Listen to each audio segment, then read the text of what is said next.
السلام عليكم. النهارده هنعمل السندوتشات الجميلة دي. الفوم ده عبارة عن فوم قديم كان عندي، اللي هو بعد ما بينشف وبيقع كده بجمعه، ودول كونتينر بلاستيك، حاجات كده صغيرة بلاقيها في علب الأطفال أو كده، لقيت شكلها مثلث كده حلو ينفع للساندوتش، فقلت ايه اخدها واعملها إعادة تدوير واستعملها. هحاول ان انا اقطع كده من الفوم شكل مثلث، زي اللي هو التوست ساندويتش التوست اللي احنا بناكله بره، واحاول اظبط حجمها كده على قطعة البلاستيك، اقطع زيادات واحاول ان انا بعد كده اجرب واشوف الاقي المقاس بتاعها مظبوط، اتكل على الله. الفوم ده حاجة رهيبة جدا. نيجي بقى ايه عشان نعمل الساندوتش الكولد ساندوتش، دول بيبقوا فيه حاجات كتيرة، فيه بقى مثلا تونة، وفيه بيبقى بيض، وفيه بيبقى جبن، وفيه حاجات كتيرة جدا. النهاردة هنعمل 3 أنواع. هشوف بقى دي معايا عجينة الملح، بحاول ان انا اعمل هنا ورق اللي هو الخس، جرين سالاد، اقطعها رفيع قوي كده، وبعدين احاول اشكلها بالطول اللي معايا ده. طبعا اشكال مش متساويه مش اشكال، لان هي هتبقى نصها مستخبي جوه الساندوتش، انا عاوزه بس الحتت اللي هي بره هي اللي تبقى باينه. واحاول ان انا اضغطها. طبعا ماده الفوم دي يعني ماده جميله جدا وسهله في الاستعمال، بدل ما تترمي. هحاول اعمل التونه بقى، جبت شويه عجينه الملح وحطيت اللونين والبينك والبيربل الفاتح شويه، وبعجنها عشان اعمل اللحمه بتاع التونه. احاول اقطع كده اجزاء عشوائيه، عشان تبقى عامله زي التونه اللي هي بتبقى في العلب المعلبه. وبعدين احاول اعمل هنا المايونيز، بجيب برضو عجينه الملح واحط عليها شويه لون اصفر كده بشويه ميه، فبقى عندي مايونيز. اظن نحط فيه شطه، تروح حاطين فيه بقى شويه شطه حقيقيه كده، بيبقى فيه نقط حمراء كده في النص. بعد ما دخلتها الفرن ونشفت شويه، اطلعها واحط عليها المايونيز اللي انا عملته. و تحطوش كتير، يعني انا مش عاوزه اغطي التونه، انا عاوزه التونه تبقى باينه شكلها باين يعني. اهي يا دوبك ان انا امسحهم فيها شويه كده، واجي اروح جايبه. انا عندي هنا خس وجزر وفواكه وبصل اخضر وكل حاجه انا عاملاها قبل كده من عجينه السيراميك، وبشيلها لوقت عوزه. طبعا ده شويه كده كانه بصل اخضر، نقطعه. هو طبعا ناشف لان معمول قبل كده، مش محتاج ان هو يعني احطه في الفرن ينشف وكده. وبعدين ابتدي بقى ايه احطهم على طبقة الخس اللي انا حطيتها في الساندوتش. لو ما لزقتش معاكوا زي حالاتي كده، حط لها حبة بي في جلو.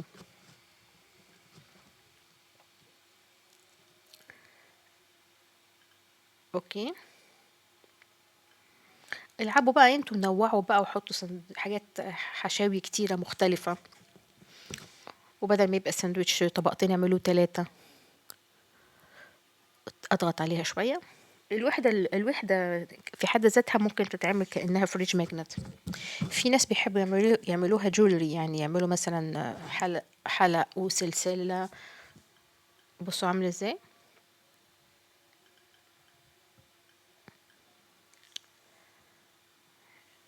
اشهد ان لا اله الا الله أشهد محمد رسول الله. الأذان بيدن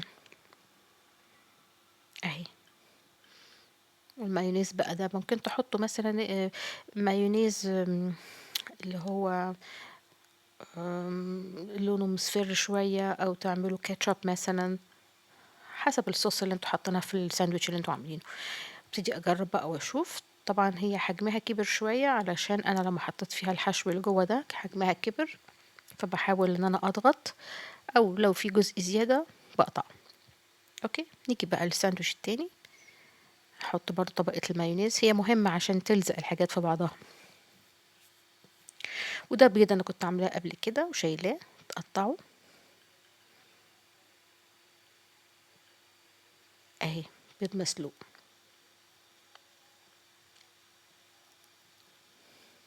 وبرضه هحاول احط عليه طبقة من الخس.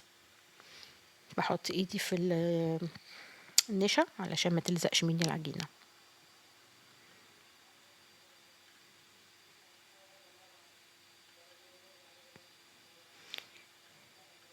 سوري، ده مش النشا دي الجبنة. نحاول نقطعها كده مربع، يعني كأنه مربع كبير، واحط فيه شوية بي في جلو او شوية من اسمه ايه ده المايونيز عشان يلزق. حط بقى زي ما احنا عاوزين، طبقتين 3.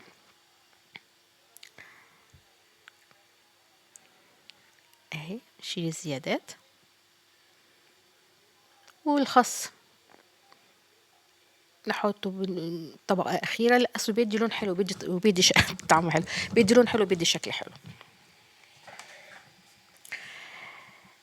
أنا طبعا هنا جبت شوية من اللون الغامق، اديت له طبق يعني تونز كده عشان يبقى شكله حلو، وبالتالي بالطول دوت بحاول ايه أضغط عليه وأكسره عشان يدي التعريجات اللي هي بتبقى في الخس. أنا بحب أعمل الخس بالطريقة دي.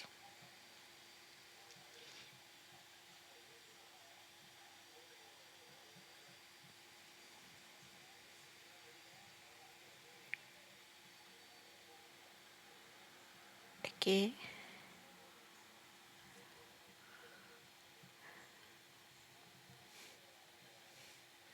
وشوية بي في إجلو عشان يلزق.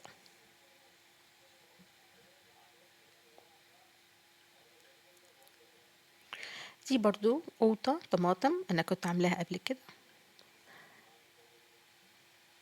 بحاول بقى ان انا اقطعها دوائر، واعمل شوية لمسات اخيرة فيها كده، واقطعها نصين عشان تتحط في الساندويتش. طبعا انا هيهمني الجزء الخارجي اللي هو هيبان من الساندويتش، من جوه مش اشكال، مش هيبان. واقفل الساندويتش بان انا احط على الطبقة الفوقانية برضو شوية من المايونيز، واضغط عليه شوية واسيبه.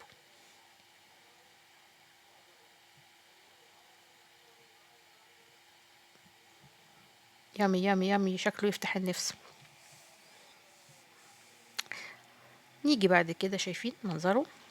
ممكن تحطوا جبنة بيضة وقوطة، بس يعني متبقاش في الكول ساندويتش بتاعت برا دي. ممكن لانشون، ممكن تركي، اي حاجة يعني. وبعدين نيجي هنا نعمل الساندوتش التالت، برضو قطعتين من الفوم. الفوم ده والله انا يعني عجبني الاختراع ده قوي، بيفضل على طول، لا بيصغر في الحجم ولا بيكش ولا اي حاجة، وشكله يعني فعلا يدي عيش 100% في التكتشرز بتاعته. واجزاء بتترمي، استعملهاش ليه؟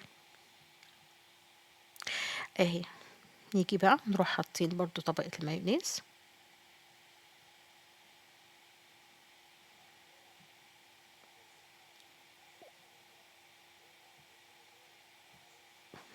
ونيجي بقى نعمل هنا اللي هو زي ايه، السلمون، سمك السلمون او لانشون.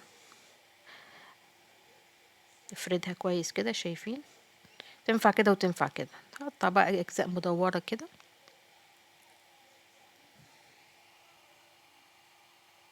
ونيجي نعوجها.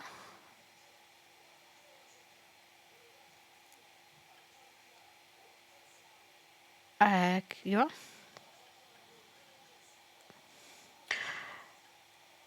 ونبتدي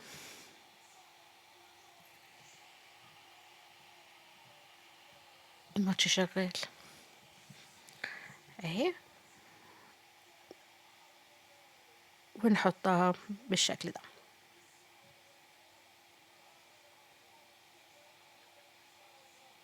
شوية بي في اجلو كمان علشان تلزق بسهولة. والجرين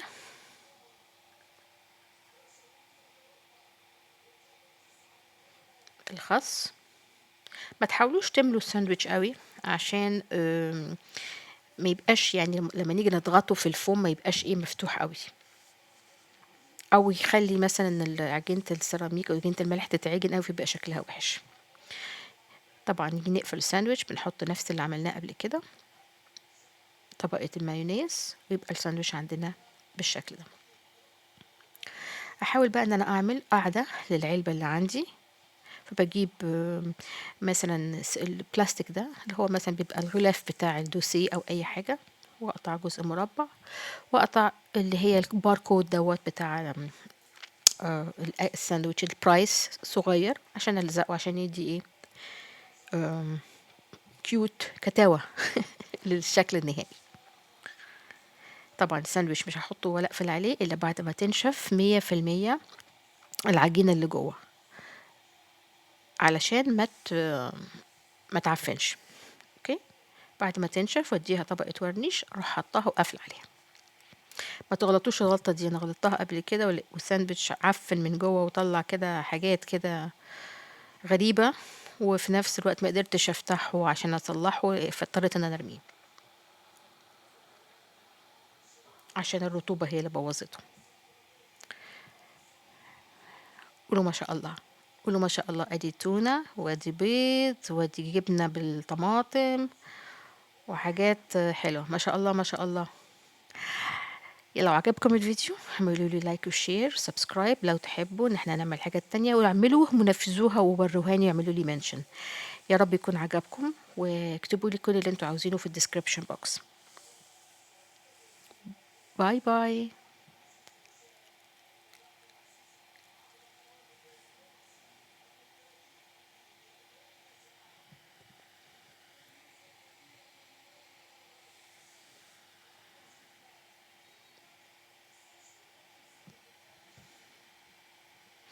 Thanks for watching. If you really like the video, please like, share, subscribe, turn the notification on, and hope to see you next time. Bye bye.